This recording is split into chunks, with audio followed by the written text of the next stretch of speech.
अभी मेरे साथ फिल्मकार, इतिहासकार, पर्यावरणविद जो पर्यावरण को बचाने के लिए लगातार लड़ाई करते हैं, संघर्ष करते हैं, कई मुद्दों पर अपनी बातें बेबाकी से प्रखरता से रखते हैं, जानने और समझने की कोशिश करते हैं। सर, आपका बहुत बहुत स्वागत है। किस चिंतित वजह है जो पर्यावरण के कुछ मसले हैं उसको लेकर के, क्या आपके दिलों में टिस है जो आप रखना चाह रहे हैं, अपनी बात कहना चाह रहे हैं? देखिए, सर्वप्रथम तो मैं मिथिला वासियों को प्रणाम करता हूँ, देशवासियों को सलाम करता हूँ, नमस्कार करता हूँ। और देखिए, हम सब मानव योनि में हैं, मनुष्य के बहुत से कर्तव्य होते हैं, धर्म होते हैं।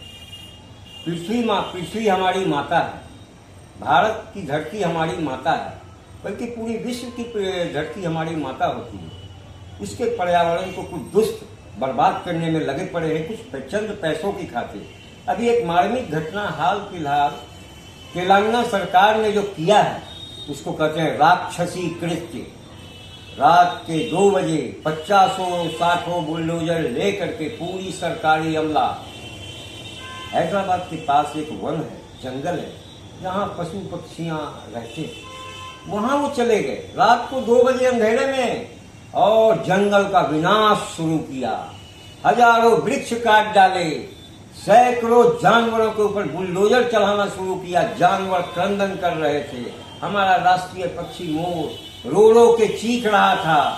मृग हिरण जो होते वो दौड़ दौड़ के भाग रहे हैं, उनकी आंखों से आंसू बह रहे हैं, खरगोशों के आंखों से आंसू बह रहे हैं। लेकिन इन दुष्टों को, हाथी दौड़ के भाग रहे हैं, लेकिन इन दुष्टों को कोई परवाह नहीं। ये उस पर भी बुलडोजर चला रहे हैं, आग लगा रहे हैं, तहस नहस कर रहे थे, अपने हिसाब से बर्बाद कर डाला उन लोगों ने। मैं तो कहता हूँ इन्हें ऊपर दोजख नरक में भी जगह नहीं मिलेगी। कारण क्या? कारण मात्र एक था कि कुछ 100 करोड़ या समझिए 1000 करोड़ की डील हो या 10 लाख करोड़ की डील हो, उसके लिए वो किसी कंपनी को वो जंगल बेचना चाह रहे थे। कहने का बात ये था कि हम IT पार्क खोलेंगे, विकास करेंगे। अरे विकास थोड़ी था, ये तो विनाश था। मैं पूछता हूँ, 1 अरब लाख में दुनिया का पूरा दौलत एक तरफ रख दो, ऑक्सीजन ला सकते हो क्या? तुम जंगल बसा सकते हो क्या उन पैसों से तुरंत? नहीं। तो ऐसी दुष्टता क्यों किया तुम लोगों ने? इसके लिए तो मैं कहूंगा तुम्हें भगवान, तुम्हें खुदा, इस कहते हैं ना दोजख और नरक, वहां भी जगह नहीं मिलेगा, वहां से भी यमदूत ठेल के भेजेगा।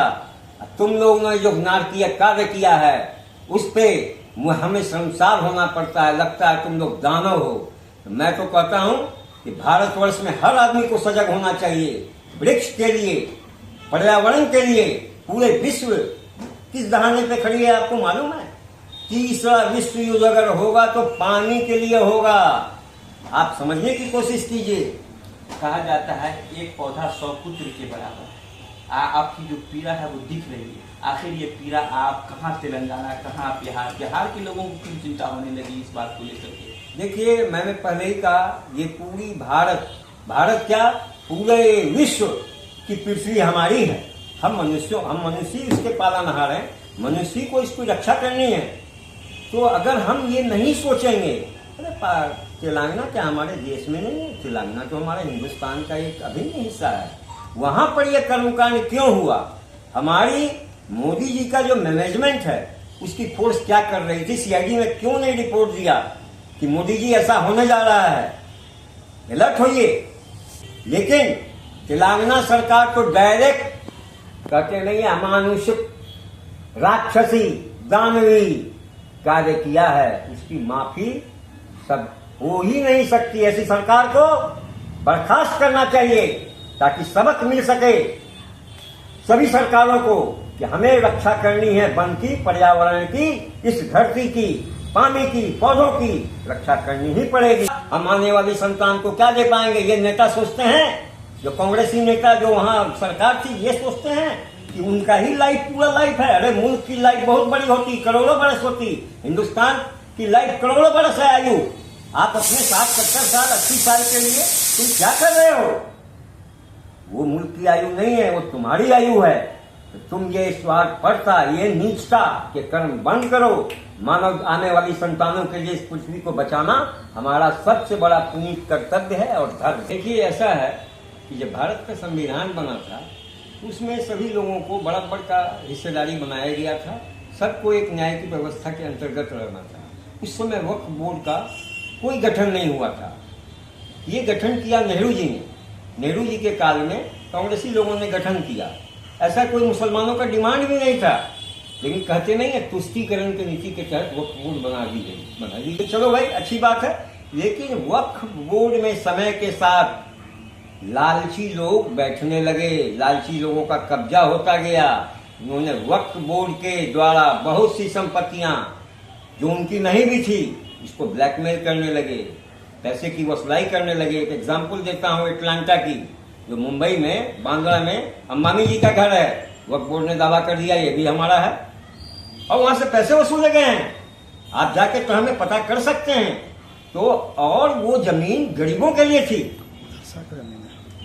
वो गरीबों के लिए जमीन थी। वो जमीन उन रईसों के लिए नहीं थी जो वक्फ बोर्ड के मेंबर बन के बैठे हुए। देखिए अभी जो बंगाल की घटना हो रही है, देख के मेरा हृदय रो रहा है। ये ममता जी कर क्या रही हैं? ये तृणमूल कांग्रेस कर क्या रही है? ये राक्षसी हट्टास कर रही है। लोगों की मृत्यु पे घर जला रहे हैं लोग। क्यों जला रहे हैं? ये जो है कहते हैं ना, आपस में हिंदू मुसलमान को लड़ाने वाली अपने वोट बैंक की राजनीति वो बंद करें। इस पे मैं यही कहूंगा कि आज जो स्थिति बंगाल की है वो हमें 1946 में एक सोहरावर्दी जी थे वहाँ के मुख्यमंत्री, उनके काल में डायरेक्ट एक्शन हुआ था, लेकिन बाद में गांधी जी ने मामला संभाल दिया था। अब बंगाल में जरूरत है गांधी ऐसे व्यक्तित्व की और गोपाल ऐसे व्यक्तित्व की जो ये बैलेंस को संभाल दे बंगाल को, और वो हमारे देश का अभिन्न अंग है। एक बात याद आती है इससे, हमारे एक गाना याद आ रहा है मुझे, देख तेरे संसार की हालत क्या हो गई भगवान, कितना बदल गया इंसान, कितना बदल गया इंसान। सूरज न बदला, चांद न बदला, न बदला रे आसमान, कितना बदल गया इंसान।